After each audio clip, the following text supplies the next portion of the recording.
Welcome to Co-op Mode, Round 88. This is the official video game podcast of Secret Friends Unite. I am one of your hosts, Todd Oxtra, from beautiful Savage, Minnesota, joined by Mark Carabin, the man from the Atlantic coast, who apparently is blowing it up with corn cobs on the internet. Yeah, the stupidest dad joke I ever made that I put no effort in. I was literally sitting here last night and I had watched the Book of Boba Fett behind the scenes thing. I just finished it, and for some reason, and yet, well, yesterday we had steak and corn too. So I think I had corn on the mind, and I made a stupid corn on the cob Vanth joke on Twitter, and it blew up more than anything on Twitter has ever done for me. So it's like, hey, I hope like 10% of these people listen to the shows or something. It comes from buy a lightsaber. I don't know. Like, just it's ridiculous. People like dumb stuff on the internet. Whatever works. If I made you laugh or smile, then cool. Corn on the cob Vanth. Mark, I will say this. If anybody was ever, really thinking about this, your wife gets to share you on the internet. And I don't know if she's doing it to say, look what I'm dealing with, or look what the prize I have. Interpret how you will. It's a support network for her. Okay. Yeah. If I say dumb things on the internet, that's hopefully one less stupid thing that I have to bug her about. Because I can chuckle and be like, hey, look, corn on the cob Vanth, and she'll just, have to go to the eye doctor from the repetitive stress of eye rolling. But if I share that on the internet instead, then everyone else can roll their eyes and she has a break. So it's nice. Validation too, in a way. It's like, see, people like me. Sure. Well, when you're not on Twitter following all the memes, you are on Twitter following a man who is our guest this week. He is the bright light that guides the internet and makes people realize gaming is about having fun and having a good time. And that is a good friend that I go really far back with. That's Mr. Edward Varnell from Boss Russ Gaming Network. Oh my goodness. Ed, how long have we known each other? It's got to be 8 years? Yes, about 7 years. Yeah. It's been a long time. Back from our Nerds Gone Rogue days.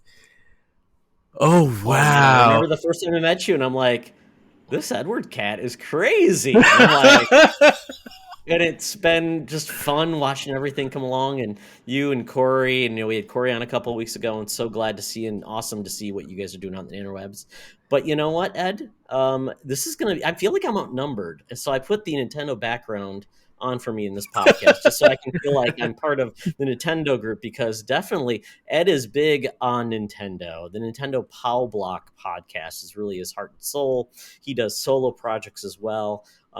Just a really good dude. So if you want to check that out at the end, obviously at the show, Ed will tell you where he's found, but this is going to be a lot of fun. So we always, when we have guests on the show, we used to give their background. We said, you know what, the best way to get to know people is get to understand their taste in games. And we do that with Buy, Rent, Return. This week it's co-op mode. We are going deep, and I picked these. Mark's like, okay, you went a little rogue, Todd. I thought you had a stroke. I'm not going to lie. You sent me this game list, and I was like, oh, Todd's just having wacky pills today, because these games have nothing in common. And then you cleared it up for me, and it made sense. And I'm sure, I'm hoping you'll explain to the people, or maybe you'll just do the same thing and you just drop these 3 games and let people decide if you're crazy or not. But I completely thought you were off the deep end. I thought house hunting just melted your little brain, and that was it. Well, when you're playing Hotel Guest Simulator and doing a bad job at it, that's what I did this week. Instead of playing Hotel Mario. Man, I could have used some fiery flowers this weekend. We'll get into this. Yes, there is a method to my madness, Mark. So this is Buy, Rent, Return, but it's with a co-op theme. So I picked Buy, Rent, Return games with co-op in mind. So I picked various different styles of co-op, going back to like the originator of co-op, which is arcade games. And that is the first guest game we're going to talk about is the Teenage Mutant Ninja Turtles arcade cabinet, which four joysticks, you play all the turtles. That is really kind of where the madness came from when it came to those Konami cabinets like X-Men, things like that. Co-op, quarter, come in, have a good time with four of your buddies. Sea of Thieves. Now, this is another co-op game where you need co-op to survive against other players. You have a ship, you have shipmates, you're the captain. You probably could get mutinied because you're a bad captain. So you got to be good and play well with others. So that's part of co-op. So we picked Sea of Thieves, and that was kind of Luke Laurie even put out a point. He said there should be PvE in Sea of Thieves, which I would like totally agreed. But Sea of Thieves is primarily a co-op but against other players, which is a different way of doing co-op. It's the different mode.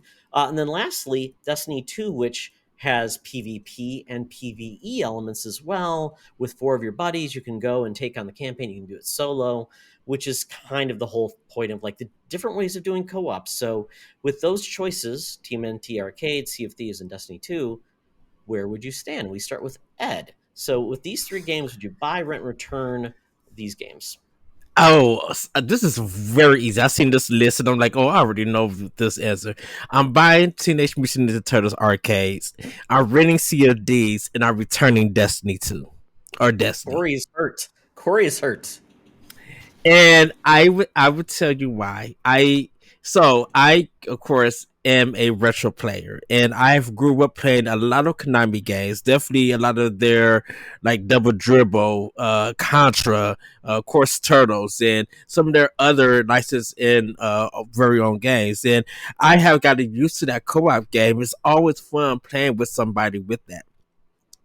With Sea of Thieves, it is a good co-op game, but it's a game from Rare, and they're not too good at co-op games. I have played some of their old games like RC Program and Donkey Kong Country and stuff, and they're Battletoads. Battletoads. Oh goodness, Battletoads is a nightmare of a game. But I have played all of those, and they're good. But like something about them is just something about Sea of Thieves. I'm just like, it's fun, but I think it puts me to sleep when I play with other people with that game. I have fallen asleep playing Sea of Thieves with Corey and my friend Jesse, and they dumped my body off the ship and I died. So I think. Yeah, I think it's just like, okay, I understand what this game is, but I think it just wasn't. It's interesting what they did with it, but I think I'm like, I really want some swashbuckling adventure, and I feel like I didn't get that with Sea of Thieves. Good game, but I think it's just a rental to me. You know, everybody was so hyped for seeing it, and then it came out. People played it on Game Pass. I went to Target and I brought it with my $60, and it was just like, oh, okay. I actually bought their a pirate mug for Sea of Thieves. It literally had grog in it. Well, alcohol in it. And we were drinking and playing the game. And I was just like, okay, I get what it is. It could be better. There should be more. But yeah. Played it recently? I haven't played it recently. I know there's some free content. There's some DLC, and they got the Pirates of the Caribbean stuff. I was just going to say, the Pirates of the Caribbean stuff really added a bit of that like Pirates, Goonies, swashbuckling kind of adventure stuff that I was like similarly saying like this game was lacking. So like you should jump back in. It's worthwhile to like see what's new. And they're doing like stories, so it's like 3 weeks or 2 week stretches or something like that now, that it's like when that's done, it's done. So like you got to jump in and experience this story, and then it's peace out. So yeah, and then it's on the next one. So they're doing some stuff that I think they're like listening to people like you and that I've noticed that they've been missing too. So yeah, and I give it to Rare that they've been really supporting this game with content, because it was literally bare bones when it came out. And I think that's what kind of lost me. I'm just like, you guys had a lot of time to develop this game, and it just still feel like it's in beta version. And and we'll probably get to that when we get to our main conversation. But like Destiny is, and Corey knows how I feel about Destiny. So you Destiny players, I'm sorry, but Destiny is a washing machine game. It literally is a rinse and repeat, and no matter if I'm playing with myself or with co-op, it's the same kind of it's the same kind of boring tripe design of doing the same thing over and over. There's nothing that's very entertaining, or nothing in the gameplay changes up. I enjoy I enjoy for what it is. I like the shooting. I like the guns that they offer. But it sometimes I feel like when I was playing Destiny 1, I felt like the melee stuff was better than the actual gameplay of the guns. And then when I played Destiny 2, which was a bigger improvement, I still felt like that I'm just doing the same thing over and over. And if I had another player with me, we're not changing anything up. We're not offered different kind of gameplay ideas. You use a super, I use a super, because we're different classes. That's the only difference. And it's just like this. I gotta do this for 30 plus hours of just to get a gun or get experience or pass a story and stuff. I'm like, this is a little bit too redundant. And so I feel like if I guess what I wanted this game Destiny to be is that, yeah, you can have gunplay, but I want some Devil May Cry action. I want to be able to someone be like, okay, I'm gonna treat this like ActRaiser or Sim City and really build some stuff. Like I wanted the gameplay to really switch up in here in this, and it never felt that way. It felt like I start a mission, I get to an area, I shoot some baddies, continue the mission, get to the last part that I'm locked out of. If I die, I gotta kind of redo everything, rinse and repeat over and over again. Even if I fly to a different thing, it was like rinse and repeat. And I was just like, I'd rather play Metroid Prime than play Destiny. It's Like definitely a really, looter shooter. Yeah, it's definitely a looter shooter. If that's not your game, it's going to be like the gameplay doesn't really change up unless you get to like the raids where there's some really mhm. unique gameplay. But to get into there, to your point, Ed, it's your life. So I totally Hmm. get that. So you've kind of hurt both Mark and I's soul. So we will. And Sean Nias is boycott the podcast at this point because he loves Destiny too. But you know what? Hey, you know what? Totally get it. Makes sense. Good picks though. I like your and, thorough Solid reasoning justification. too. Yeah. and I will say, I paid day one prices for Sea of Thieves and Destiny. And I will tell you, out of Destiny, I really love Destiny 2. I really Okay. do love Destiny 2. You're the first person that's ever said I wanted Destiny to be more like ActRaiser, though. So you've definitely set the bar there, Ed. So we'll go to Mark and we'll get Mark's opinions on these games because I think he's gonna have some interesting opinions because he's probably likes all three. I do. I really like all three of these for very, very different reasons. And I'm trying to think of these as co-op experiences first, rather than the games that I specifically want to play maybe solo, and that may change some of this. Like that's kind of changing how I answer this too a little bit, but maybe I don't know, maybe not. Um,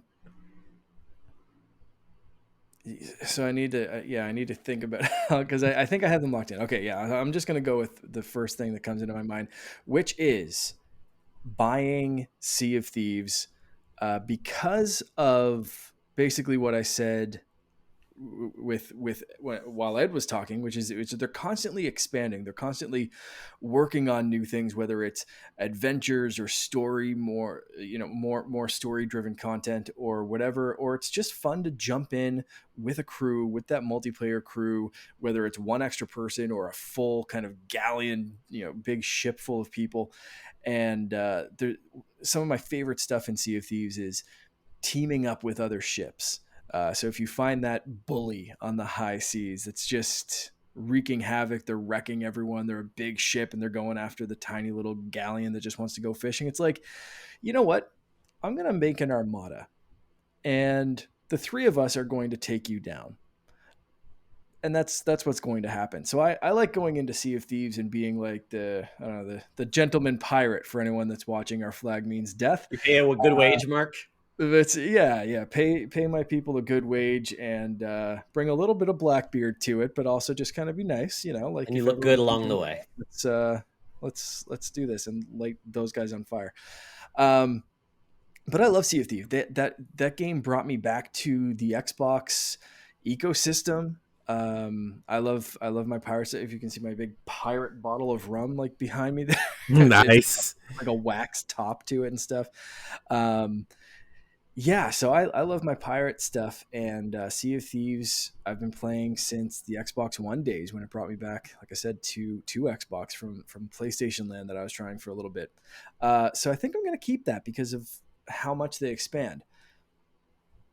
The next one, I'm going to disappoint some people as well because I'm going to rent Teenage Mutant Ninja Turtle Arcade because I had so much fun with that game. It reminds me of my brother and friends and like my cousins and stuff. We'd all go to our really shitty mall arcade that didn't like have much selection, but Ninja Turtles was one of those games, and it's such a great game. But the reason I'm renting it is because unlike Sea of Thieves, that game's finished. You can beat it. You can, and they're done there. There's no expansions. Hopefully I have some time to really beat it and some quarters to put into it. And I can, put some time into that game and really get as much out of it from my rental period that I can. But it is a finite kind of experience where Sea of Thieves is a little bit more open. So that's tilting which one I went with there, because that was a hard choice. Sadly, Destiny 2 is getting left behind in my return pile, with the caveat that I loved Destiny 1 and Destiny 2. I bought the PlayStation, the white PlayStation, when Destiny came out. I am so jealous. That PlayStation Destiny's. It's. I did a top 10 console exclusives, and I think that became my number. I think that was my number 2 or number 1. That one is beautiful. It's so nice, and then that's the PlayStation 4 that I bought. So that Destiny holds a very special. I mean, I like playing with like such a like the crews that I met. Like Todd, I know you go way back in Destiny. I think we played a little bit back in the day. I was part of a Destiny clan. I like love Destiny, but Destiny right now is different than Destiny when it launched. And I feel right now for me to jump back into Destiny is just like Todd said, you need that time commitment. You need to be, if you're in Destiny, you are in Destiny. Like that is it. And where kind of right now for most of my multiplayer fix, I'm either in Sea of Thieves or Fortnite. And that's kind of my running and gunning fix is Fortnite now, and Destiny kind of got left by the wayside. So right now, multiplayer wise, I just don't have the time or energy to put into raids. Like if I can play an hour worth of Fortnite a couple of times a week, I'm happy and consider that a good night, that I don't get, interrupted by a crying baby or something going on. So, yeah, like a 5-6 hour Destiny raid is like not in the cards. So sadly, Destiny right now is a return for my life and lifestyle and the amount of crazy content that is in that game that I'd need to catch up on. So I love Destiny, but it's one of those like, yes, great memories. No thanks. So I feel getting back with an X or something that like, yeah, we had a mutual good split, but like, dodged a bullet there. So yeah, it's so funny with Destiny. Titanfall 2 ruined Destiny for me because of how fast it played, and Destiny 2 just felt like, ooh, this is 32x quality of enjoyment. Oh, really? And Titanfall 2, the gunplay and the fast movement and jumping around. I'm like, this is what I wish Destiny was. Well, that's Call of Duty then, because the respawn crew is Call of Duty, so that's definitely a different feel, right? Versus Bungie was Halo. Yeah. I'm loving the new running and vaulting mechanics in Fortnite. Like if you haven't played like no build mode and stuff, like Mhm. they added this sprint and like running, jumping, vaulting and stuff that's giving it a little bit more speed like Titanfall. It's kind of cool. But yeah, Titanfall's so good. Oh yeah. Anyway, they're my choices, Todd. But you can play what is it? What's their online Apex what is Legends. their Apex Legend? There you go. So that you can get more of that Titanfall feel. Very, very cool.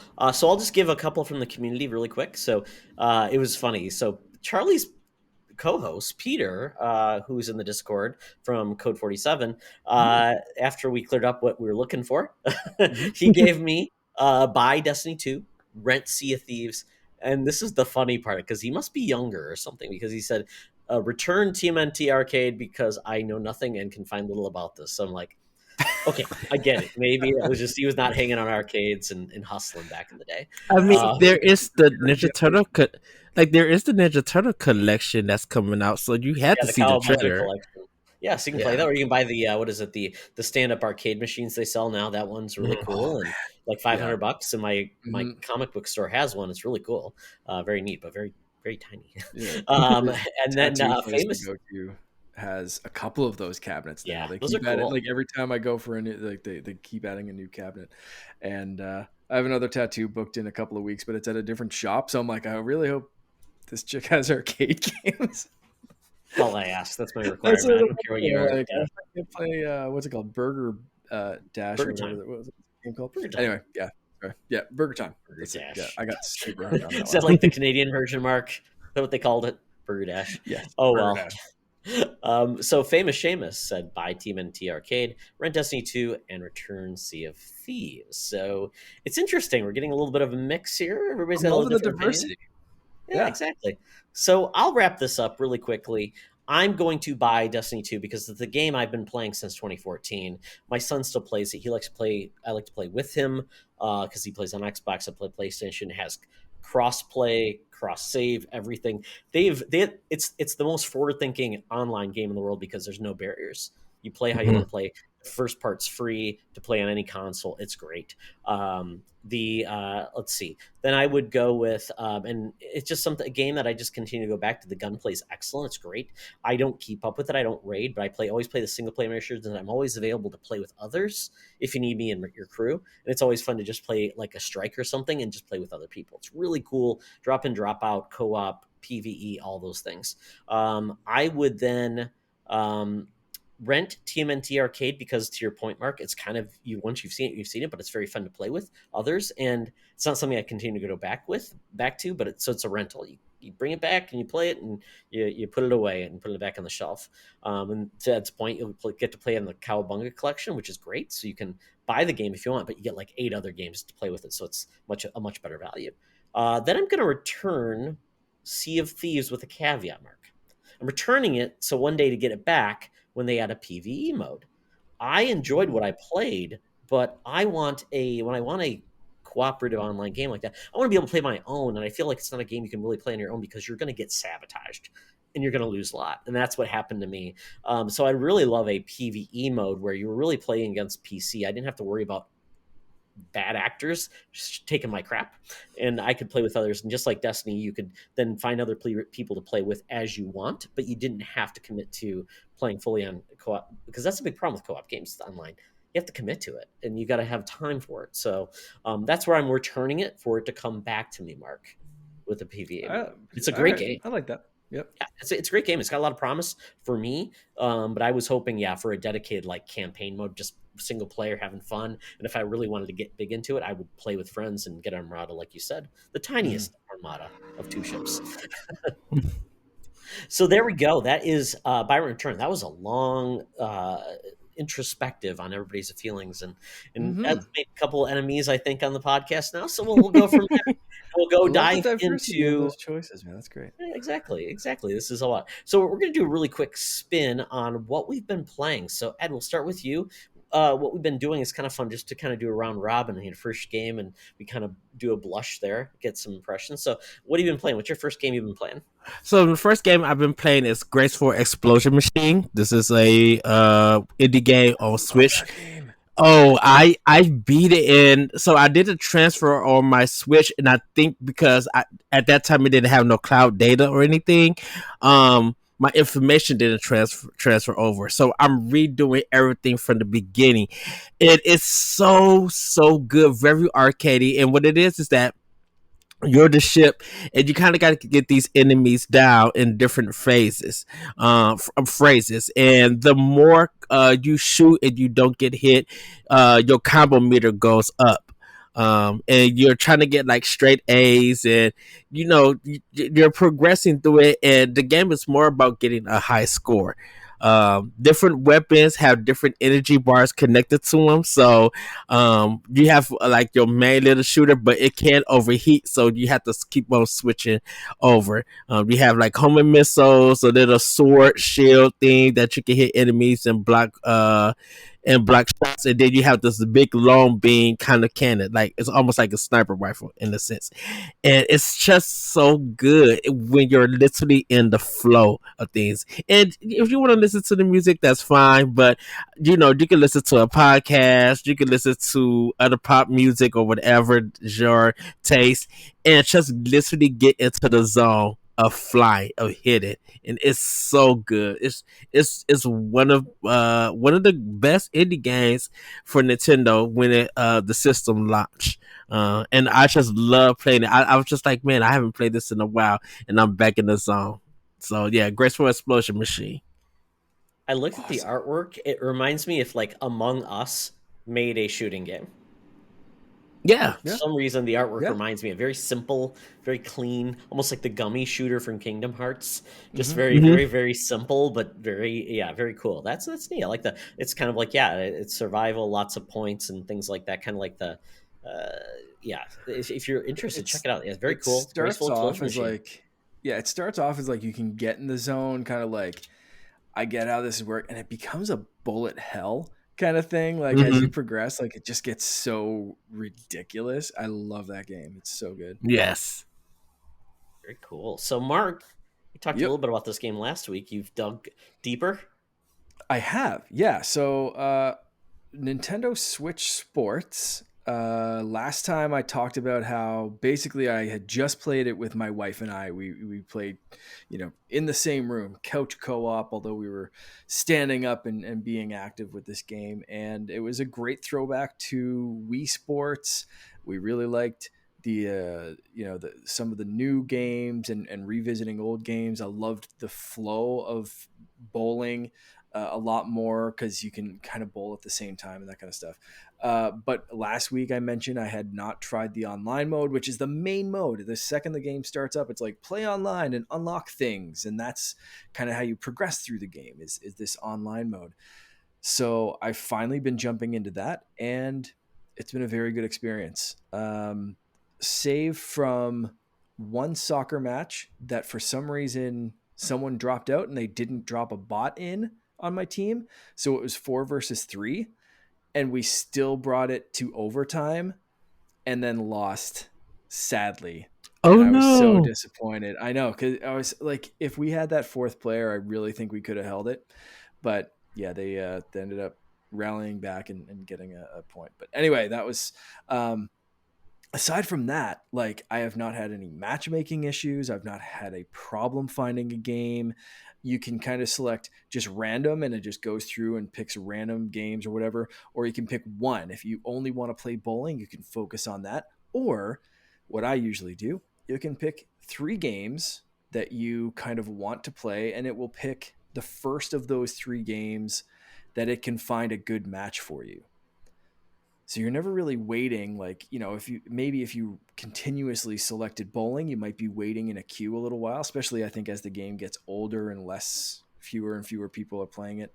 But right now, very snappy, quick matchmaking. If Splatoon's any indication, it should be the same kind of throughout, especially with that random mode or selecting multiple games. And it's been really good, really fun. I like being able to unlock different things. One of the frustrating things, so there's like 3 cards full of things you can unlock. So Hmm. you basically just pick your card, and it's like you can unlock any one of these items, and if you unlock the full card, you get like a bonus item. So one of them looks like a cat skunk person costume or something like that. It's really weird. But there's a hairstyle on that card that my wife saw and was like, "That's my hair." And I was like, "I'm gonna get you that hair." Curly Do hair? you think? Is it curly, like a curly hair? Yeah, it's like curly hair. Okay. Finally, it's like it's Okay. her hair basically. It's like, Got it. Okay. if you've seen a picture of my wife, it is her Oh, yeah. hair. That is it. And so like her character right now is created, and it's okay, but it's not her hair. It'd be like as soon as I can unlock a beard. Right now, my character kind of looks like me, just no beard. And I'm like, okay, fine, like point me in the direction of the beard thing so I can unlock that. But right now I'm like, I'm gonna get you that hair. Do you think that that random little spinny majigger will land on that GD hair? No, it won't. I've unlocked almost everything else on that freaking sheet except that hair. So I'm going to unlock, like, I know that's going to be the last thing, and it's going to unlock the hair and the weird skunk person. I'm going to be like, here's your hair, get this game away from me. But for right now, I'm having fun just like chasing that stupid thing. But that's what keeps bringing you back, right? You're like, I need to get that thing. And the cards are timed.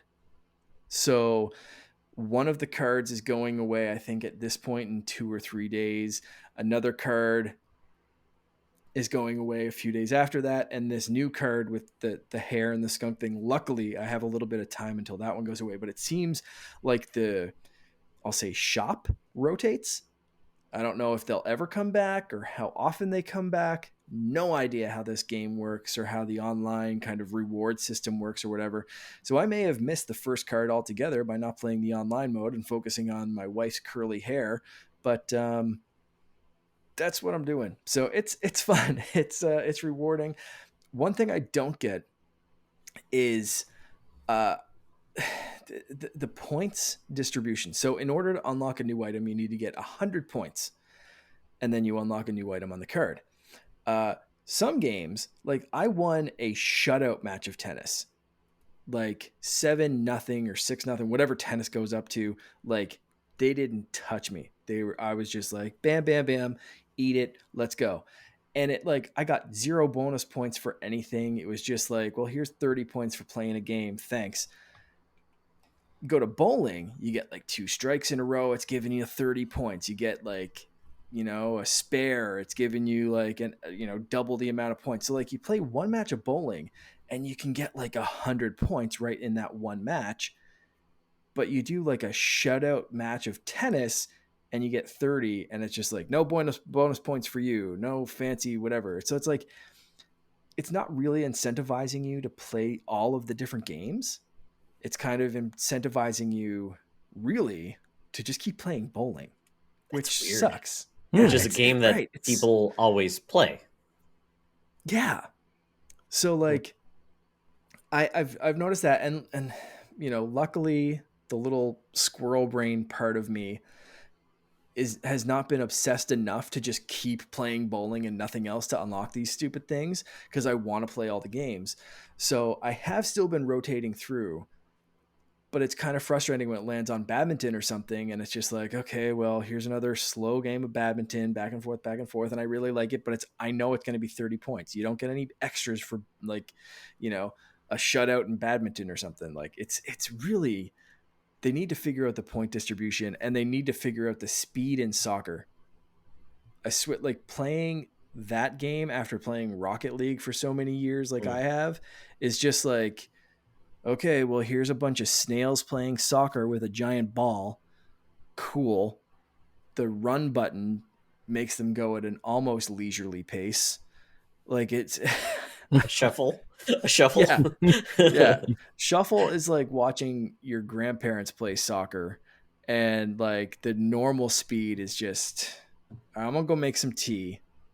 I'm gonna come back like when you're caught up to the ball. It's just it's really weird. They need to just ramp up the running speed tiny bit. The game would be perfect. Is it because Wii Sports was so like all ages, don't worry about trick, versus soccer, which adds some more like, you actually have to go to the ball and do some different things? Should they have like almost like a beginner and advanced mode? So like if the people want to play it slow and leisure, but to your point, Mark, it's like, I want a more advanced challenge. I want more speed.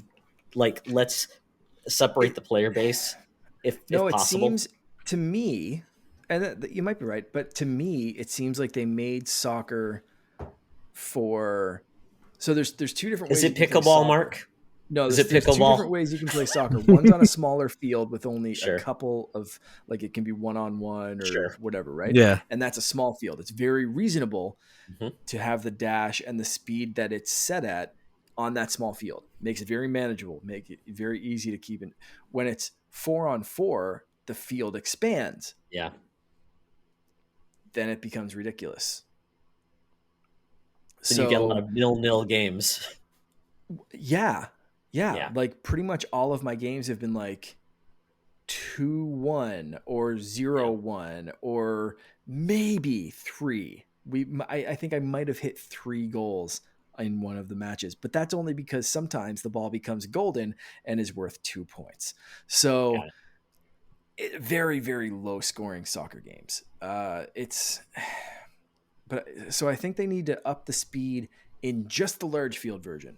They can leave the small one as it is, but the default for online, instead of like the default for couch co-op is the small field, default for online is this massive field with 4 people and whatever, and it's slightly annoying. But that's basically like, you know, you're still getting the Switch Sports stuff. You're still like, if you played Wii Sports, you kind of know what to expect. But I think the online is going to extend the life of this game, especially as, you know, there's still some COVID scariness going on that people might not want to gather in big groups or in houses and stuff. So online kind of opens that up. So it's nice. I've been enjoying it, and I'm going to keep with it to get my my wife's hair unlocked and weird skunk person. Nice. Everybody has goals, Mark. Everybody has goals. I'm glad you have yours. Are you using the leg strap for soccer? I have not tried that yet. It's the only mode I have not tried and have zero interest in. Yeah, because then you have to buy extras if everybody wants to use it. So that seems to be maybe more of a barrier of entry. Apparently, it's one at a time. So like like it's a kickoff. So like I would go and use my little leg strap and time the shots and do my little thing. And then I could take the leg strap off, give it to my wife. She could put it on, put her controller in, and then she could kick. Because that's not, I've done that with Ring Fit. And let me just play that. It's not that quick. So, okay. Yeah, it's strap it in. It's like, oh, it's slipping off your leg. It's not. Oh, yeah. I think that's not. I think they're great. like 10 or 15 bucks on Amazon. I would just buy $10, and then everybody has one on their leg, regardless if they use it or not. You know, so just it's like a garter. It's like the Switch garter. It's very sexy. They should have called it that, Mark. They don't call me for marketing suggestions. Another missed opportunity. I know. Oh wow! They're making the Switch sexy. And they're just ashamed of being sexy.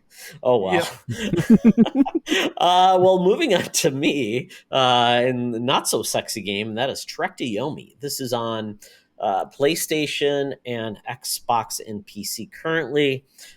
This was shown on the PlayStation event, and then it came to Game Pass on Xbox, so take that, PlayStation.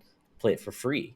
So I tried this game, and this game is very striking. You might have saw it. It's by Devolver Digital. It's basically a side-scrolling Ghost of Tsushima in a lot of ways. That's the best way to put it.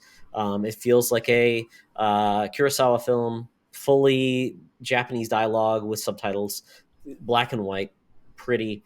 I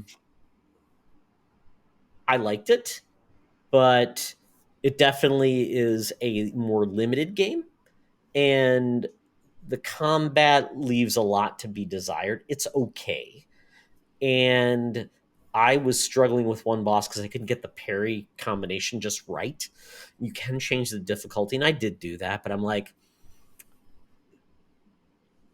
storyline's okay, but it for some people it's going to be awesome, especially if you don't own a PlayStation. This will probably be the closest you get to this type of experience. So I think it's a great entry-level game for that type of experience. Very cool. And I was looking at it. It's by Devolver Digital, but the developer is Flying Wild Hog and Menchari. This other person named Menchari, who was behind a game called The Eternal Castle, which is kind of a cool, weird game. But Flying Wild Hog has made another game I'm going to talk about, Shadow Warrior 3. They made Trektoyomi, and they have Evil West coming up. So I'm like, very different styles of gameplay. And so, and they're a Polish studio too. So I'm like, that's pretty cool.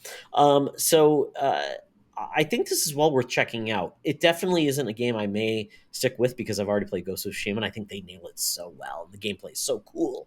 I love it. But I think if you want to dip your toes in, it's definitely there, and I don't think it's a very expensive game to play it on other consoles. And I don't see why this couldn't be on Switch, to be honestly, because it's not like a technically demanding game. Mhm. But maybe I'm wrong. I don't know. Maybe it is, and it could challenge a Switch. But I mean, put it 720p, 30 frames per second. I think it would be fine, and I I think it mean, would be an option there as well. a lot of reviews said that it's like only 3 hours. Like it's a really short game. I could Um, see that. Yeah, I could definitely see it being short. Yeah, I think if it comes to Switch, people probably will buy it physically.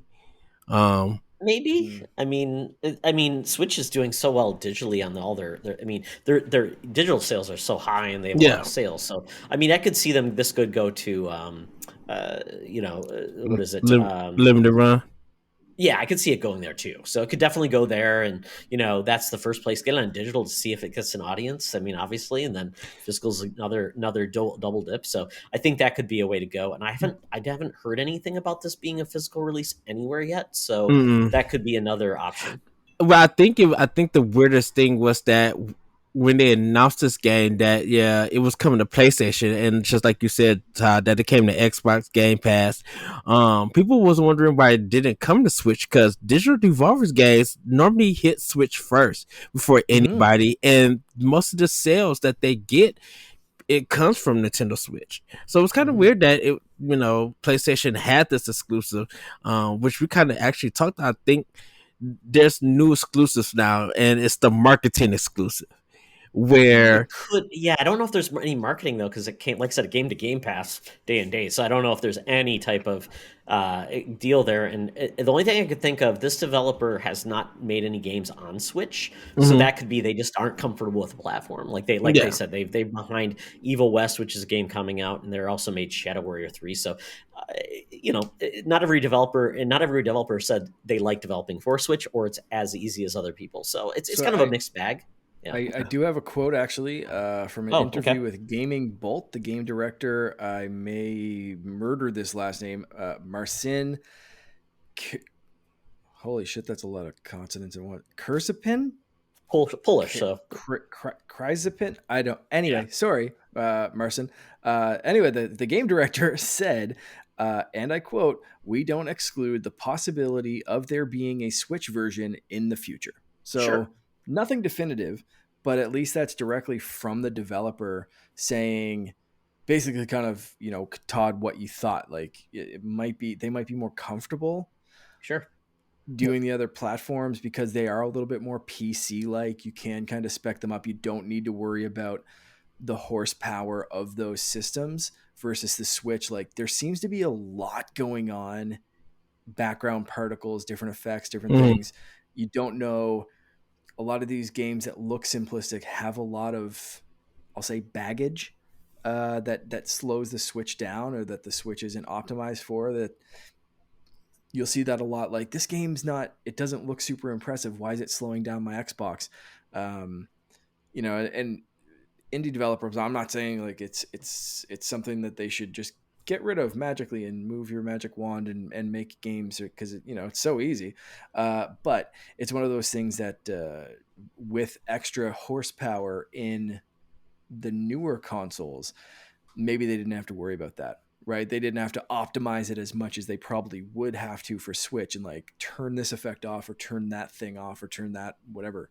um you know so a Switch seems like it's not out of the realm of possibility, but maybe they had to push it out first and get a little bit of money so they can keep I think so. developing and, Well, and, and work on a Switch version. and I know a lot of people were asking it for a Switch. The thing about it's just like some people are used to when Devolver Digital bring out a game or announce a game, it's mostly Nintendo.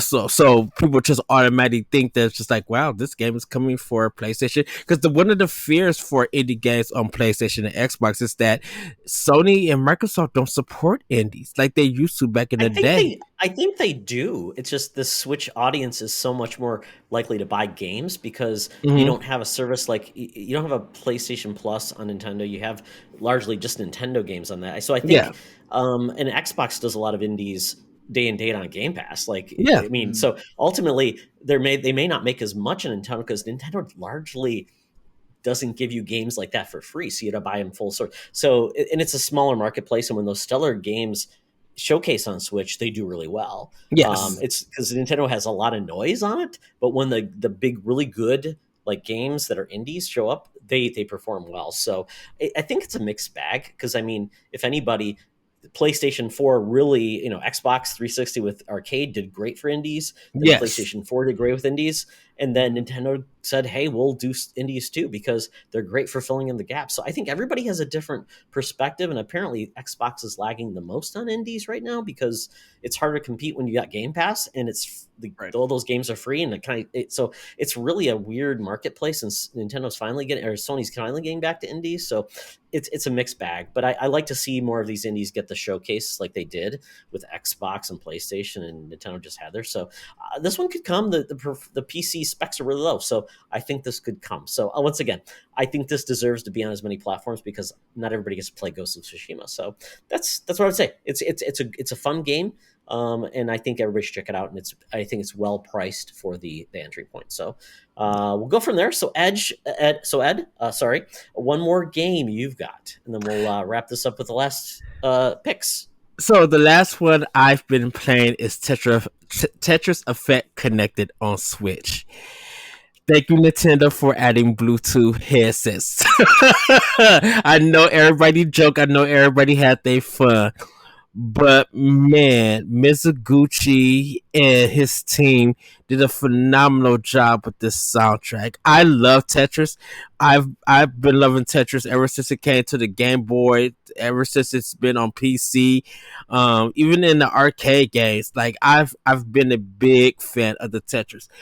And now just playing it on Switch with the music and stuff, like, and I played the demo on PS4 and I thought it was cool, man. Playing later levels of Tetris Effect Connected, bopping my head to the songs, trying not to get distracted from the backgrounds, man. It is just like Graceful Explosion Machine, addictive. I'm doing like the campaign, and I would not stop playing until I finish all, like, it may be 3 or 4 levels. I need to finish all 4 or 3 levels before I progress to the next part. And I'm just loving everything that they have on it. And I'm kind of mad because it doesn't have a soundtrack mode where you can just listen to the music and everything.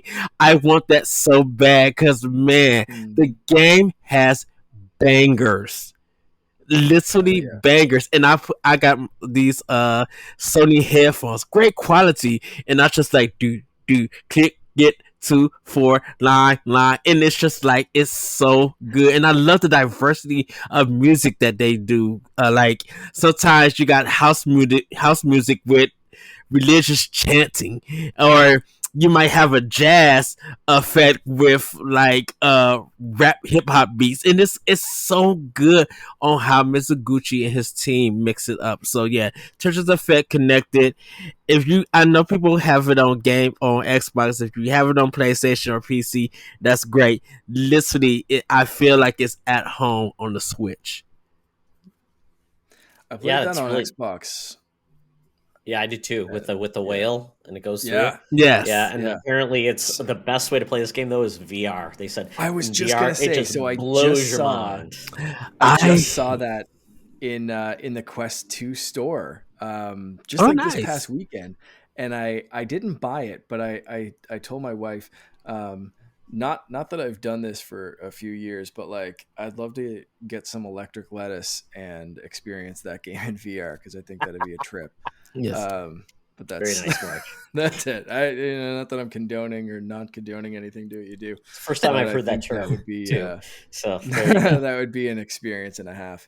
And I gotta give Mizuguchi props because he is a good person about music. People don't know he did Space Channel 5. And if you know the Luminary series, that's the stuff that he's did. Rez, Rez, Rez suit. He made a suit you wear to play Rez. And he made a vibrator to play Rez. So. Yes, that was bunkers for Xbox players with that. a little odd, but yeah, very, very cool. Just definitely somebody who is big and pioneer into music games, and and he did Luminous as well. That was one of his joints. So yeah, definitely puzzle gaming. Yep. Very cool, very cool. So Mark, I saw this thing was on sale again, and it was gone.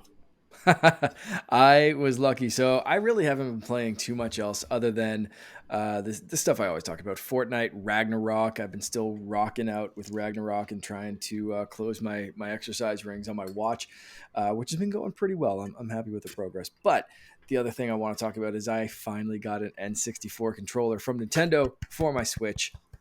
Super excited. It's about I just got a shipping update. Hold on. I think it's 3 days away from arriving at my house. Yes, it is. So very excited.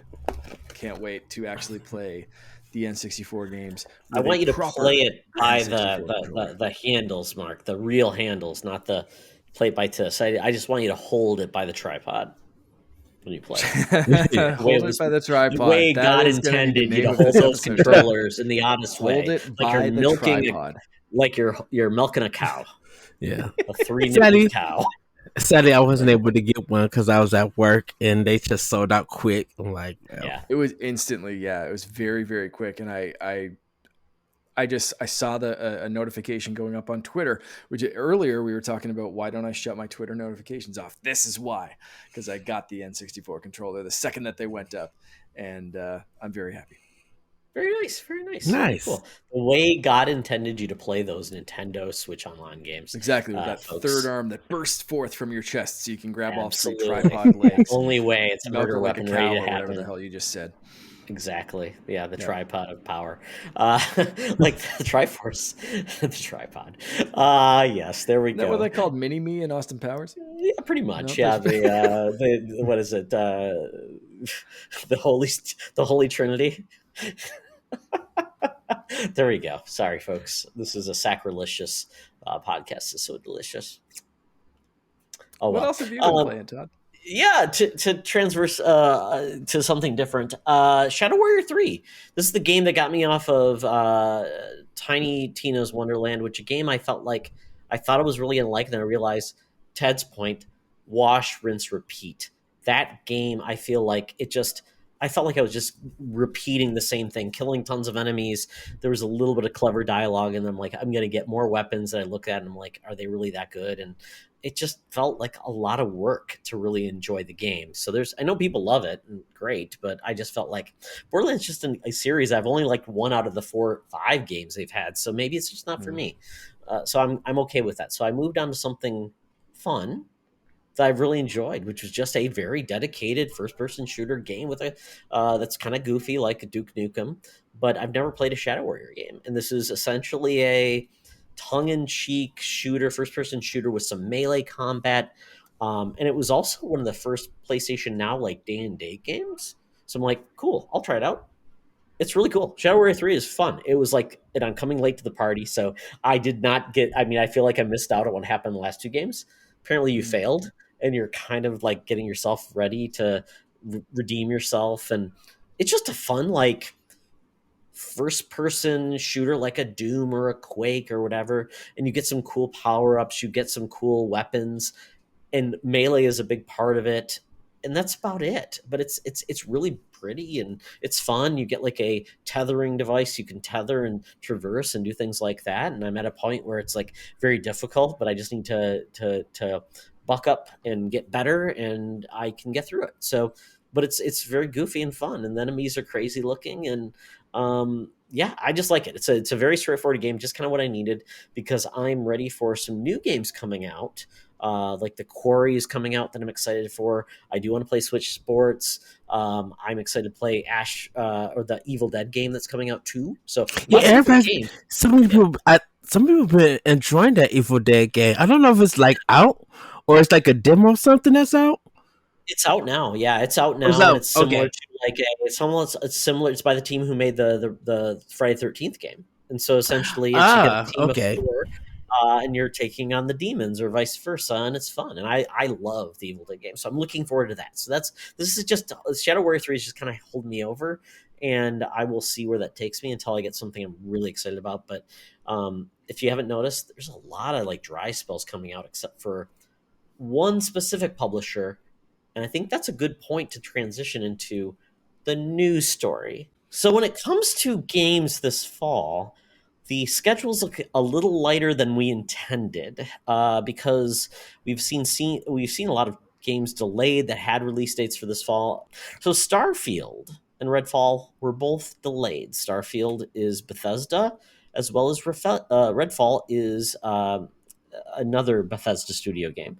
Both were supposed to come out this summer and fall, respectively, and now are pushed to 2023 without a confirmed actual date except the year. And it was funny because last E3 timeframe at the the Xbox Game Show, Starfield said we're coming out 11/11/2022. And now they're not. And Redfall was supposed to be coming out summer. And these were the two headlining games that essentially made their showcase. And this is what we're expecting to see. Apparently, the showcase that's coming up, they'll still show gameplay, which is good, because I think that's important to show what they've accomplished and getting people excited about the game. But this kind of led me to a thought on that. Release dates. We've got folks that can do release dates and nail them, but unfortunately, the majority of games these days never hit the original release date. They get pushed out. So I was curious about that because last fall, one of the best surprises of the Nintendo show was Metroid Dread. Announced, we didn't even know this game was coming out. Announced in June, released in October. So essentially, that game was done.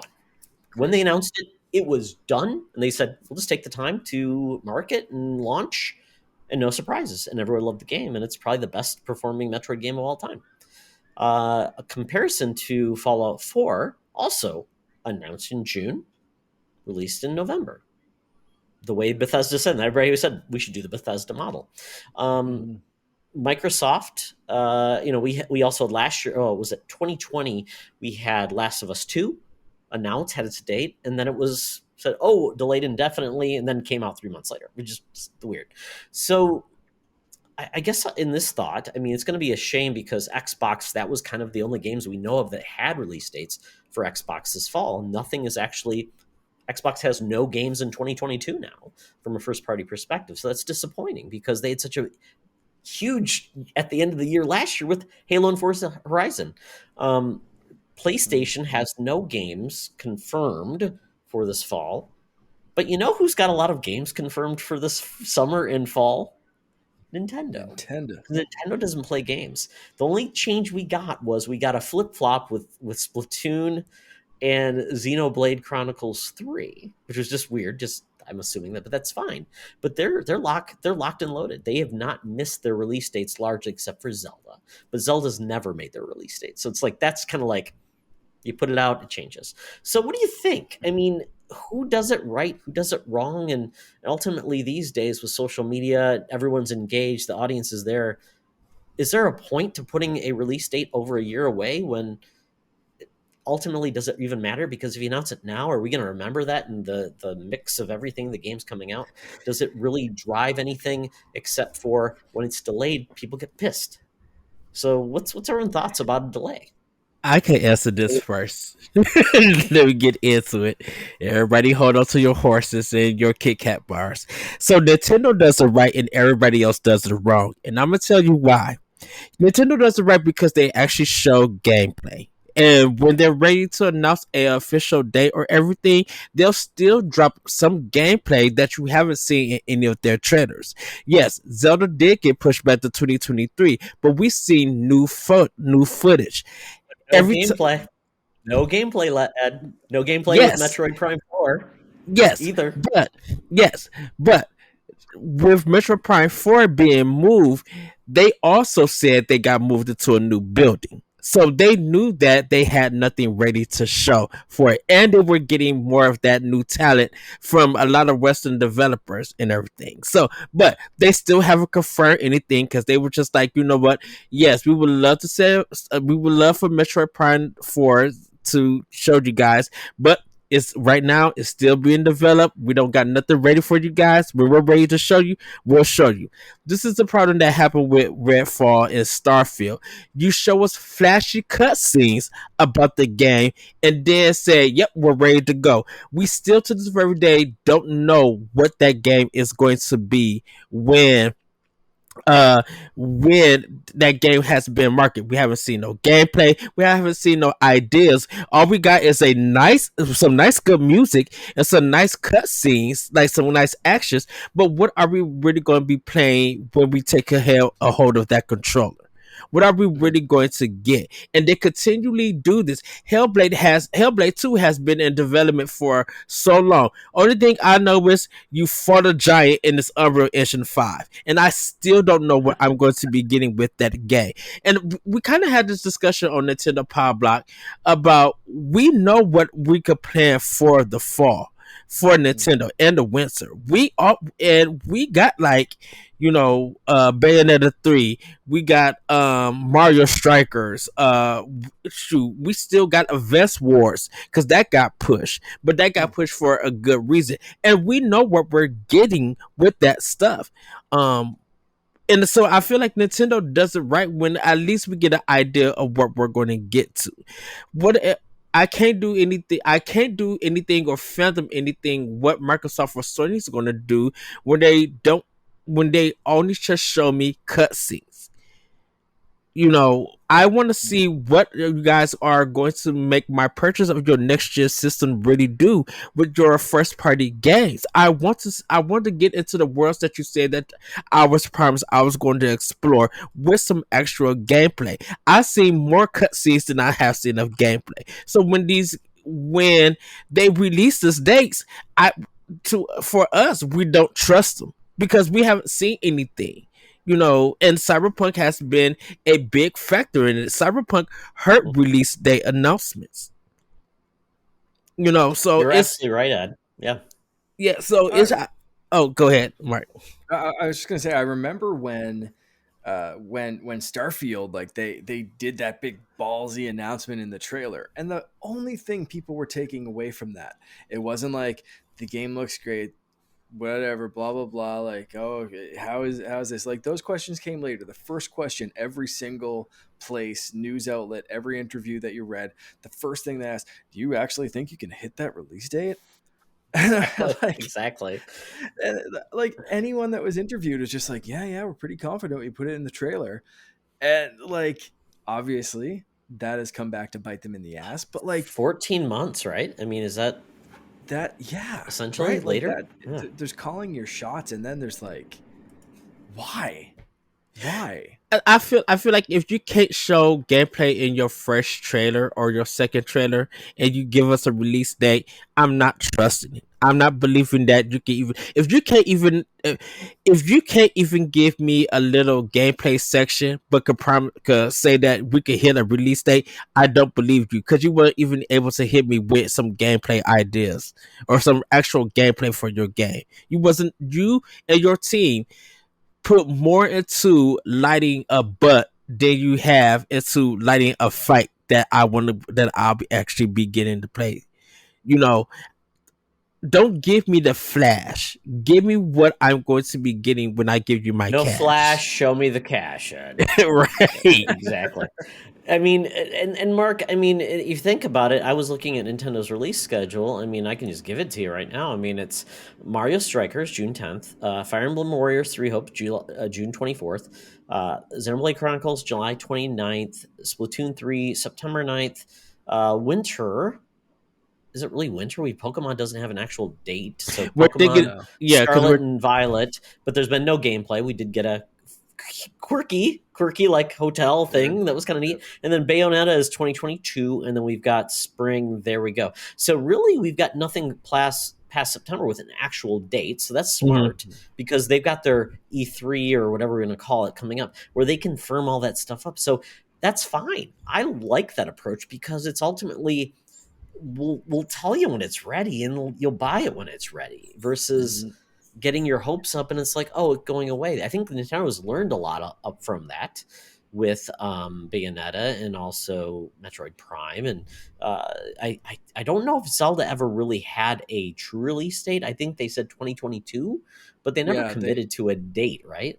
no, they No. stuck the year on there. That was about it. But Yes. yeah, and then came out and delayed that. But I mean, And I kind of think saw that it coming. was really cool for when Zelda now gets delayed, Anuma comes out and apologizes and saying why they delayed. And I think that's why we appreciate more with Nintendo, because that actual director came out, made that apology, and really said that, hey, sorry to everybody that we had to delay this, but we're still cleaning stuff up, and there was a little bit of some new ideas that they want to add to this game. When it will come out, is coming out next year. At least he was man enough to do that. Um, a lot of developers, I think, if Bethesda them would have came out and just made just a quick video and show some gameplay, I think people would be excited to be like, oh, that's cool. We're gonna get the gameplay, Ed, and we're Yeah. gonna see that at their show. They committed to that. Once they delayed it, they said we're gonna show you gameplay to show you where we're at. So that's important. But I And mean, we don't need somebody to sit there and bow and say it's coming later, because Nintendo did that. Because that's Nintendo's way. They're like, oh, it's never, because Zelda, unfortunately, they commit to a date and it always gets delayed. So Nintendo, all we can say is, Nintendo, why even put a date out? Just say when it's ready. Stop doing yeah. that even. So it's kind of just silly, because they even show, like, all they've shown us is like essentially 33 seconds, and they add an extra 3 seconds. And so let's not put Nintendo too high to say they've shown us gameplay. They've shown us a bit, and and Nintendo's fans are revenue. Mhm. Like that's like 3 hours to Nintendo fans, because they Well, fast yeah. forward and look at it. So, but we've had like God of War had actual gameplay, cinematics, and things like that, but we still don't know. They said 2022, and I wouldn't be surprised if that game gets delayed too, because of the world we live in. So, but Mark, from your end, I know you were saying it's kind of like it's good to have a target. Do you feel it's good to have a target, or do you think internal targets are important? But why share those with the public? And that's where I think it's like being on a team. It's good to have important Yeah. internal targets, but I always think, like, why share anything with the public until you're ready to show it? Because the public is an horrible, ugly mess, right? So for me, I don't get too hung up. There's so much to play. There's always going to be stuff to play. If they didn't release a single zero, like if no companies released a single game this fall, like Nintendo comes out in June and they're like, hey, we know it's like our usual E3 time. Here's our showcase. Guess what? We got nothing coming out in June. We're not even getting Pokemon. That's being pushed back. Just suck it up, people. Nothing's being released this fall. Like, if every single company did that, I would still have like 70 years of backlog shit to go through. Like, I'm not worried about the games that I'm going to have to play.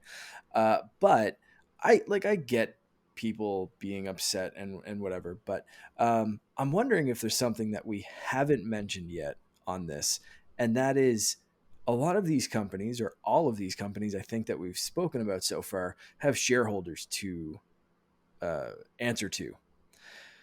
And that could make a bigger decision than internal uh, goals or dates, as far as like, like, hey, team, we're setting this as our goal date. And that could have a little bit of it, but also like, pre-orders and getting fans. Like I don't think that has as much of a like pressure, or as like, I don't think that puts as much of a point on these release dates as like the shareholders waiting and saying like, okay, we want some Q3 results. What's going to bring us home for the fall, and like what's going to lead into Q4 to bring this year and make us the most money as shareholders possible. And like all these companies have to be like, oh shit, yeah, no, don't worry about it. Redfall is going to release, and then Starfield's going to release, and then this is going to release.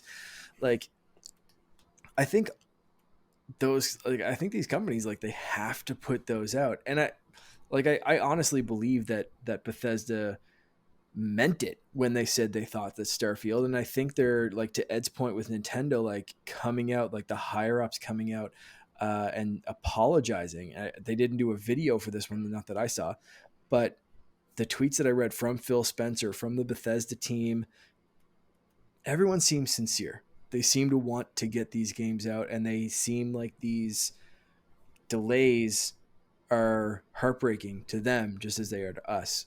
So it's tough to hate on anyone. I think, stuff happens. I even in like I work in the audio industry, and I know, like, I get people calling and messaging and stuff and saying like, hey, where's my vehicle? I ordered it months ago. My brother's one of those people. His new Maverick is supposed to arrive in 3 days, and I had to tell him today. I got together with my brother and we had pizza after work, and he was like, any update? And I was like, yep, probably don't expect that for another couple of weeks. And he's been waiting months. Yeah. Like, this is months. I know one of the things that with Microsoft has been, there's been more talk of acquisitions than talks of games that you're planning to release, and that's a problem.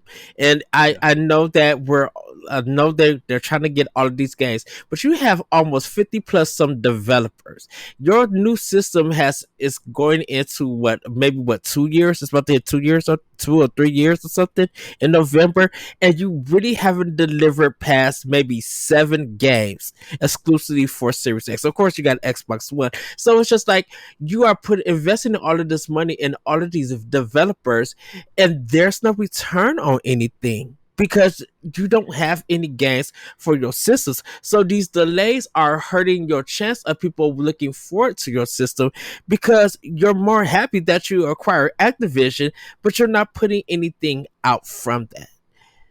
So how can you have this envision that people want to experience these new games, and they want to have these new worlds, and they have no, you guys don't have no new worlds ready to give us? And I think that's kind of the problem with it, that you're marketing what people should be looking forward to, but they can't look forward to anything because you haven't put anything forth for people to look out for. It's an interesting situation. To your point, Ed, Microsoft went from like 5 internal studios that were doing games they knew, and they've grown to 23. That's a hard group to manage. I mean, to go from there. Nintendo is largely not expanded, so they know that they're the oldest. Nintendo is for people to compare other company to Nintendo is kind of silly. Nintendo's been around the longest, so ultimately Nintendo doesn't get to make the mistakes that everybody else does because they've been around longest. So if Nintendo makes those mistakes, that's just them being dumb, putting things out there in advance. But I would say with Microsoft, they just are struggling because they want to be accommodating. They want to be the studio, the company you want to go to, because we're not going to compromise your values, and we want to make a good environment. And so that's where I would go back to Mark, and this would be a challenge to say to Bethesda: if you want to make no grind, you want to make don't put release dates out until the game is done, because what does that do? It just says that puts pressure on your team, makes your team feel bad that you didn't hit that date. That Microsoft now has to peel it back. And if you put something out with your stockholders, now you're saying, by the way, all those gains you got from it, you're going to lose. So it's like a zero-sum game. It ultimately comes down to, I think we just got to get out of this mindset of putting release dates before the game is ready. Because if we did that, what does it buy you? It gets a little bit of excitement, but people forget about a game if nothing's coming out. No game. Starfield's had no gameplay. So what did it buy them? It's coming. Yeah. I think you mentioned before, like, that what's it called, Cyberpunk kind of wrecked releases and pre-release or whatever, trailers and release dates and how games were released. And I really think that was a big pivotal shift in the industry, and came at a time with pandemic and delays anyway, and chip shortages and all this wacky stuff that's going on right now, and a literal war that's happening in the world. And so a lot of this stuff is unprecedented, but I think a big turning point was Cyberpunk, because for how many years have we experienced this? We're just going to ship the game when it ships, and then we'll release the patches. And games have been so broken for so long, Mm-hmm. and we've just kind of accepted it because on the 360 PS3 era, it was like, oh wow, we can actually patch games. This is cool. And they started doing that. And then the Xbox One PS4 era, like that was the norm. It was just like internet speeds are faster, hard drives are bigger. We will release this game as it is when we feel like it, and then we'll just patch it. And like a game might not be completed or whatever, or like even ready for like 6 months past when it's in a store. And for some reason, the world all at once said no to Cyberpunk when they tried to pull that same shit that's been pulled for years.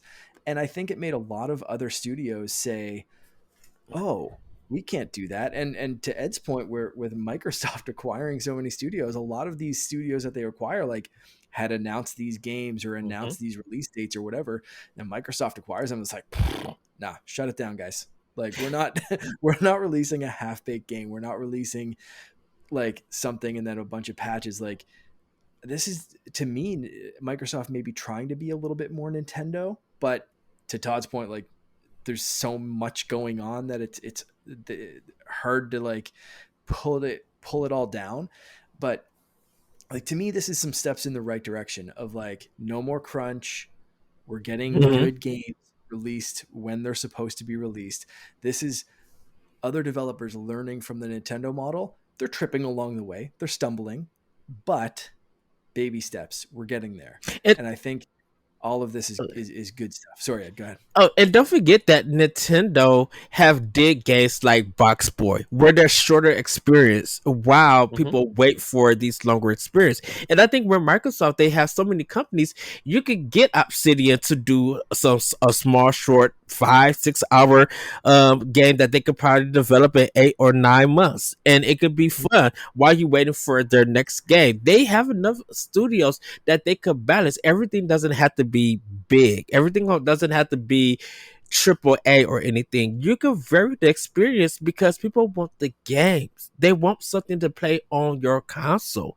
And if they don't have nothing to play on their console, they're gonna go elsewhere. Yes, Game Pass is a great service for people who like that, but they're not gonna think about Game Pass because there's not gonna be nothing on it from you as a first party developer with all of these. Now, mind you, Cyberpunk was supposed to release around the 2 days before Hyrule Warrior Age of Calamity, and everybody clowned Age of Calamity because they was looking forward to I still Cyberpunk. do. I still do claim that game because But it's a Muso with a lot of it's a craziness. Not a yes, good game. It's yes, okay. and that literally is okay. I'm fine with that opinion. But look at the turnaround about that. Age of Calamity, even though it didn't sell as much as Cyberpunk, it was the talk of a town. It was getting people to be like, "Oh, I really enjoyed this game. It's complete. I'm having fun with it."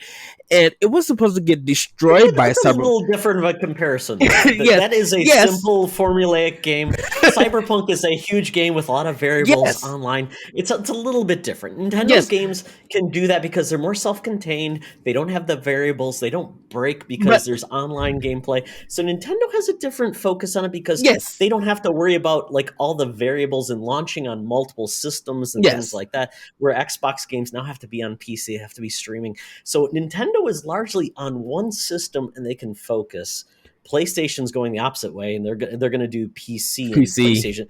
Yeah, exactly. So I think it's a little different. I mean, it's a different But comparison. So I, Nintendo largely is working off of hardware that's 7 years old, well known. They don't have to worry about bleeding edge. They're set, and essentially they took resources and games that they were going to develop on multiple systems, and now they can Mhm. do that. So Nintendo definitely benefited from a largely bad Wii U performance, 3DS that was dying off. So they were able to put all the resources against one console for the first time. So they benefited where they had games in the pipe and they could do that.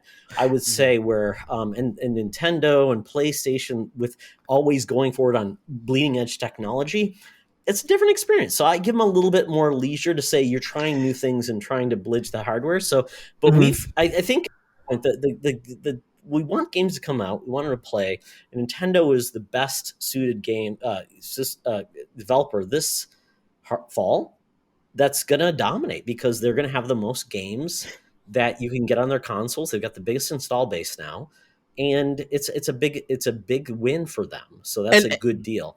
And to Yeah. give everybody a heads up, we're just talking about first party. We're not talking about indies and third. We're literally just talking about first parties. Call of Duty is still going to come out this fall, and it'll be bigger than any Nintendo game this year. So ultimately, Nintendo doesn't have that game. And Call of Duty, when we talk about release dates, Call of Duty has still not even announced a damn game yet, and it'll be out this fall. So if anybody does it, great. Call of Duty does because they deliver every year with the biggest game of the year, and they wipe everybody out. So But it's so weird with Call of Duty because even with Cold War Vanguard, they came out.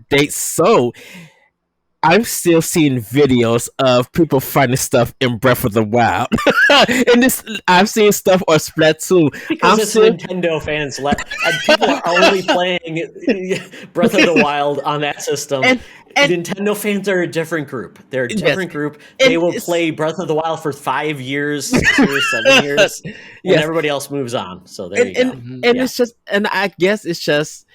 And yes, everybody know I'm a big Nintendo fan. That's nothing. That's nothing new. But I have a Series X. I look forward to what Microsoft is producing, and I look forward to being able to go to the store and buy it.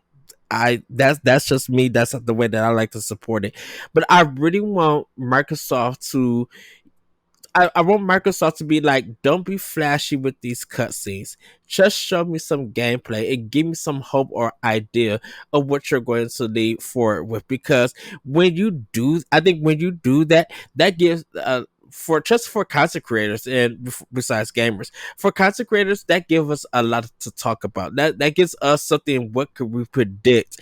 That gives us something that we could go off to be like, I like the new idea that they're implementing in this thing. So that's what I just want to see before, you give me a release date. Yeah, I think it's a good time to wrap up the whole release date because I think we all have different thoughts on it, and we're not going to convince anybody, but we want developers not to stress, make the best game they can get, and we just want to look forward to the cool stuff. So it'll be interesting. We've got like literally a month away, and we are going to get Xbox probably having surprises of games that have come out. Nintendo still hasn't committed to any type of summer or PlayStation has. So it'll be interesting to see what games we're gonna play because it's pretty lean except for Nintendo. From there, I find that interesting that just the way the conversation goes. Like you kind of detailed, aside from Pokemon, we don't really know a lot past like summer for Nintendo, but people seem to think like, oh yeah, Nintendo has a ton of stuff in the pipeline for the fall. But like Xbox and PlayStation don't. But like E3 time, is coming up, and Xbox could have some, whether it's smaller games like Battletoads or a new Forza game that they're doing, or GoldenEye remake, or even re-release, whatever.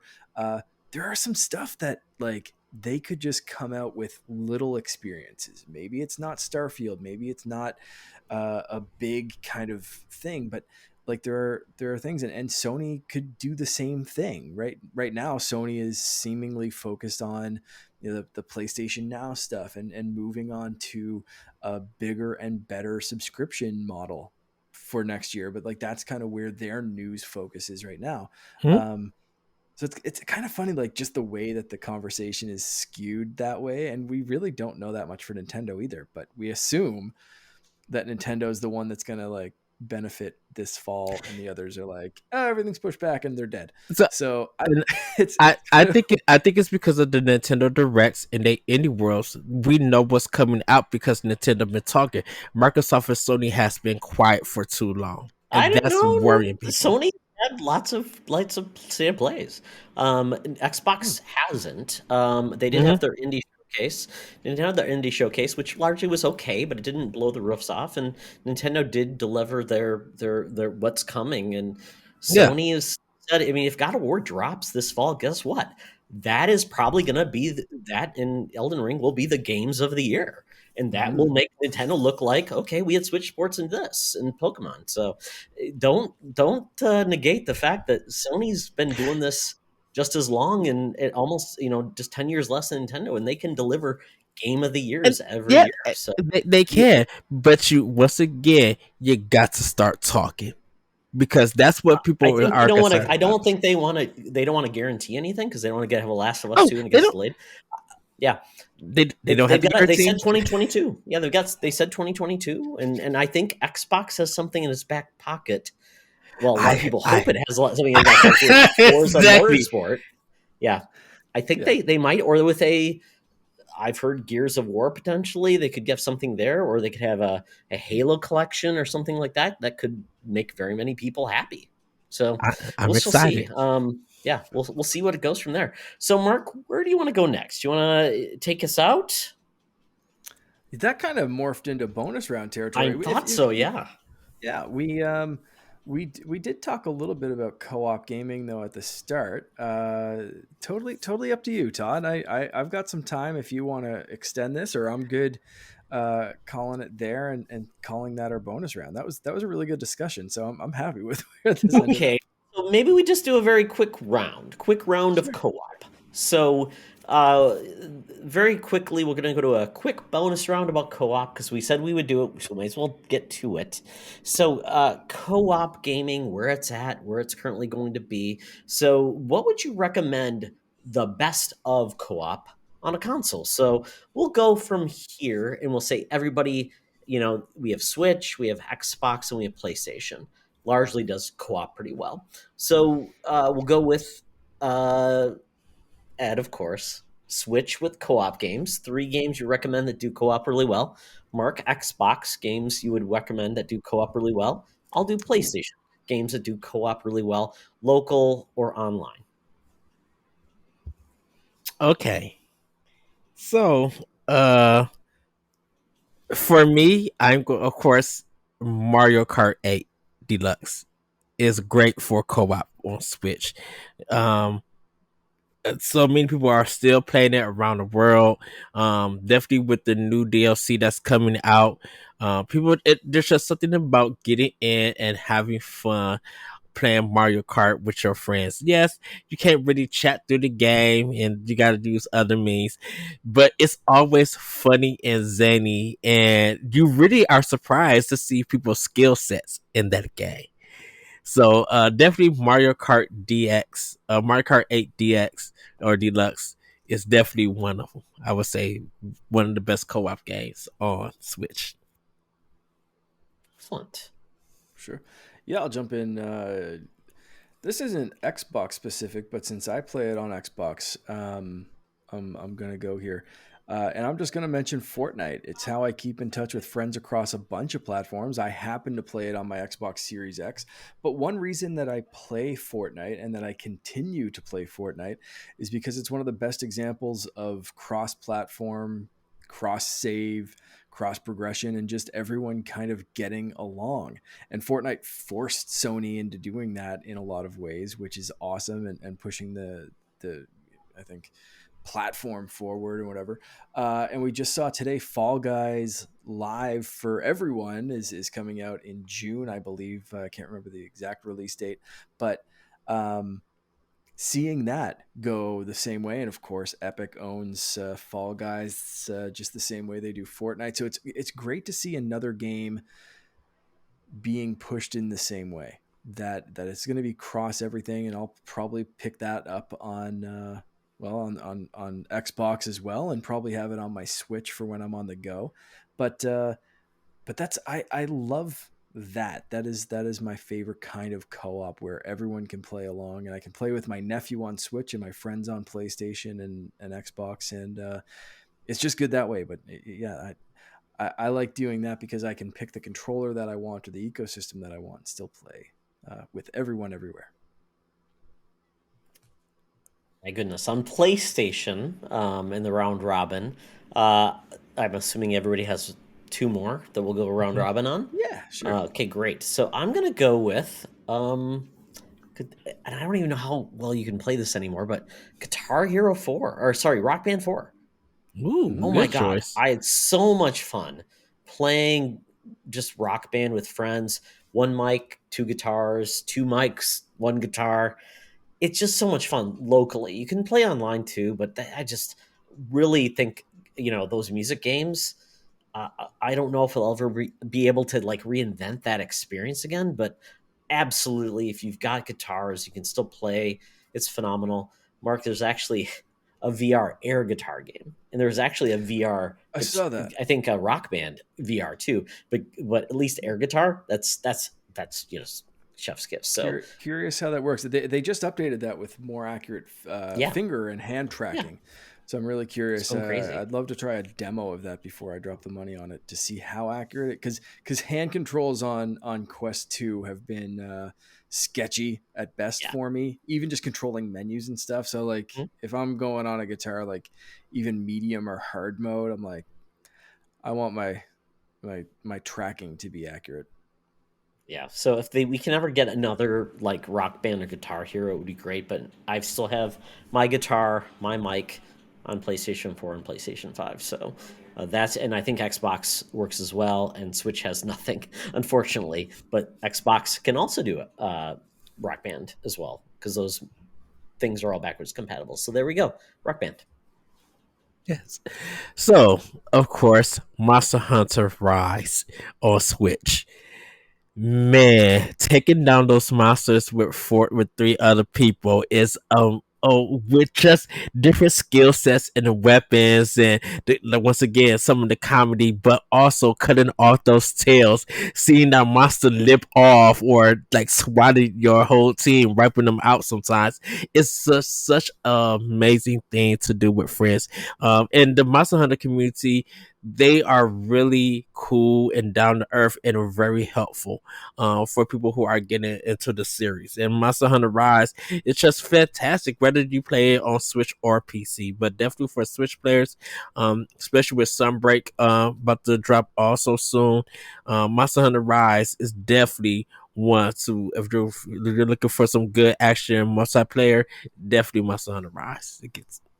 And that's online only. And Ed, just for people that are doing online only, can you do like voice chat without the Nintendo app? And that's a big thing about how do you do voice chat to do this stuff. How do you do it on Switch? So there is a way that, for the directional pads, you could like send messages and everything that way to it. It's not always online neither, because it is a single player game also. Sure. But if you're playing it co-op, how do you communicate with others? If you're playing can you do online chat? You or can't does it have to be all things? Unless you know those people and you guys are on like Skype or something, you can't do no online chat. But you can. That's a limitation on Switch. There's no native chat except the app, which only supports so many games. So that is a limitation. Just let you know, if you play on Switch, some games support chat natively, like Fortnite.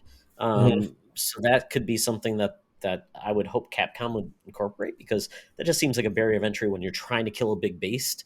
You want to talk to your friends. So that's just let everyone know. If you play on Switch, the communication is a little bit iffy.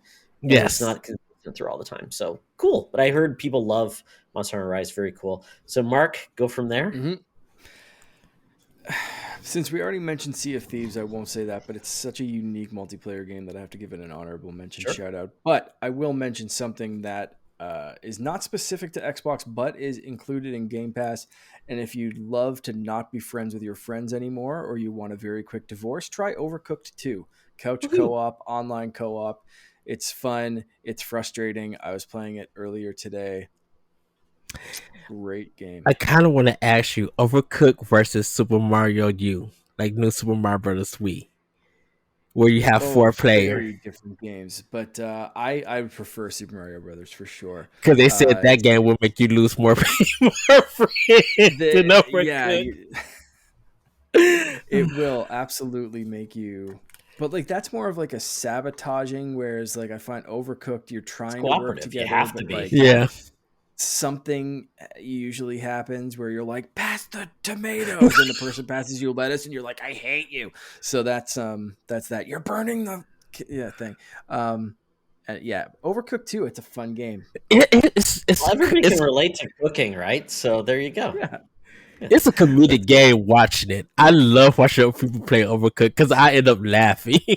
Yeah, I should have picked Lego Star Wars. That would have been a better choice of like getting along couch co-op. But anyway, yeah. So keep Yeah, going, Tom. exactly. Yeah, sabotage. Then I'll say It Takes Two. It's a new game. It's actually on PlayStation and Xbox. It's on Game Pass actually. And when you get the game, you get an ultimate. It's like the gift that keeps on giving. You get a code to bring someone else that doesn't have to own the game, and it's just a cool action platformer that is you have to play together to win. It's holy clip cooperative, and it's really cool. I played with Chris from 1H1D, and we had a great time. And I would love to do it again on Xbox. It even works great because you can do it on the cloud gaming and play with somebody local. It's great. I would highly recommend that game. It's so much fun. It does deal with divorce if that's a touch point with anybody, but I think it's a great game that has awesome cooperative, fun gameplay that you can play together. So It Takes Two. Yes. Well, my final game, and I think this is probably number one, and people who own a Switch pretty much own this game.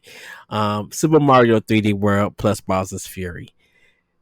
If you want great level design and platforming, if you want a challenge, if you want to prove to people that Nintendo games are not just for kids and really showcase that you need to have some good video game skills, that is the one. Definitely when you're doing co-op, it's you could do it 4-player co-op in house, or you could do it all online and pick your character of choice.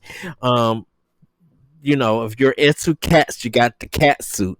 If you like turn into a bee, you could do that. If you'd like to see like 8 different Marios all running together trying to solve puzzles, you can do that. It's and the music is fantastic. It's so good. But it's like it looks very beautiful. The original version was on Wii U, but they ported it over to Switch where added to add Bowser Fury, like this new mode. But man, the game is no joke. But it's so fun playing with co-op players. And it's just where everybody's trying to get onto the same platform, someone dies. And once again, comedy, pure comedy. But when everybody works together, it is such a fun ride. So definitely Super Mario 3D World plus Bowser's Fury. If you own a Nintendo Switch, this game must be in your collection. And Ed is re-embracing the get good co-op nature of it. You got to have some skills. Yeah, it's a great game. Yeah, I think that's an awesome 3D Mario game. That's actually a lot of fun. I love that game.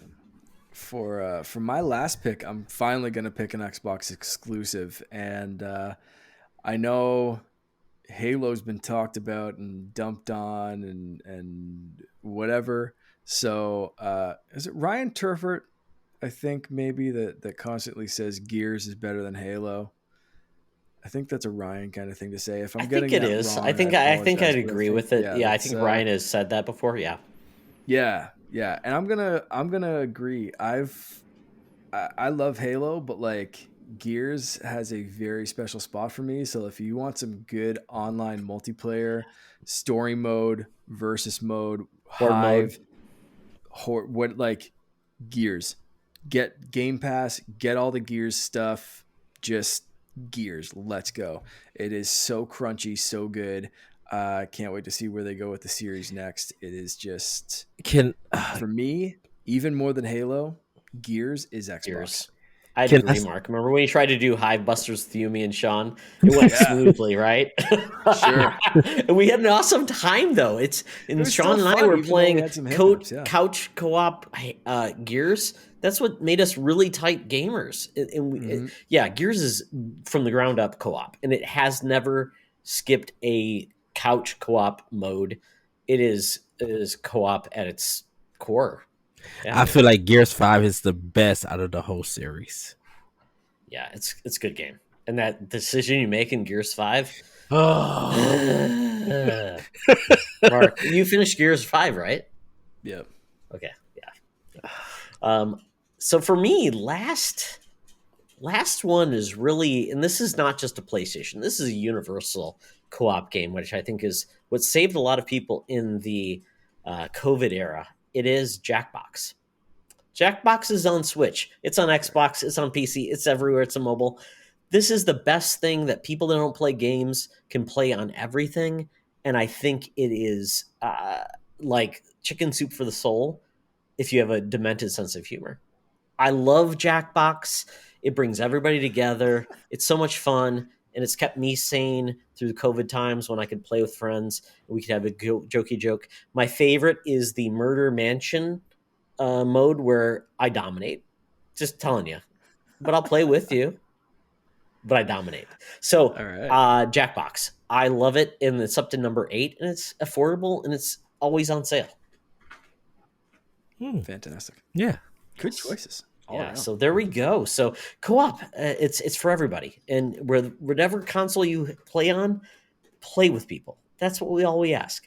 Co-op mode, it's always better to play together. That's what we say. So with that, we're done. Thank you for joining us on this marathon. We took some divergence around the curve, and we made it home. So Ed, before we leave, tell people where they can find you.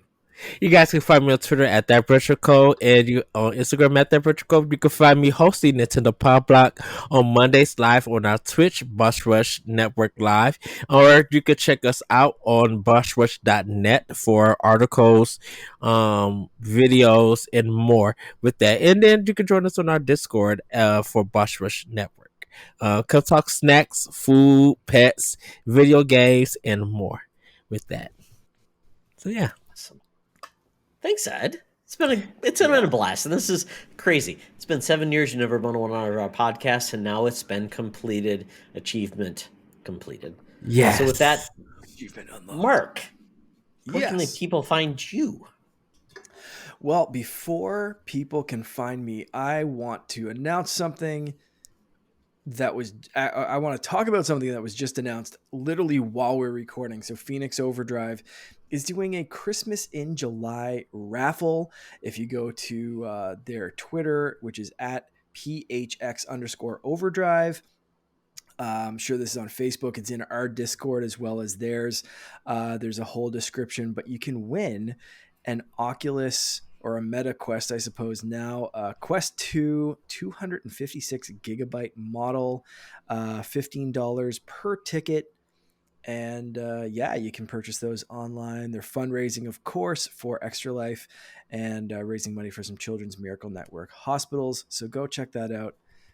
Todd, you're wearing a very appropriate shirt. I am wearing a button-up shirt, which is not as celebratory for helping kids. But yeah, definitely go to that instead of following me on Twitter and watching my stupid. Well, if they follow you, they'll be able to follow how you can follow this. Well, there we go. If you want to follow me anywhere, Twitter, Twitch, Instagram, TikTok, wherever it is, it's at @the_Canardian, and I'm on Xbox and Switch as Canardian.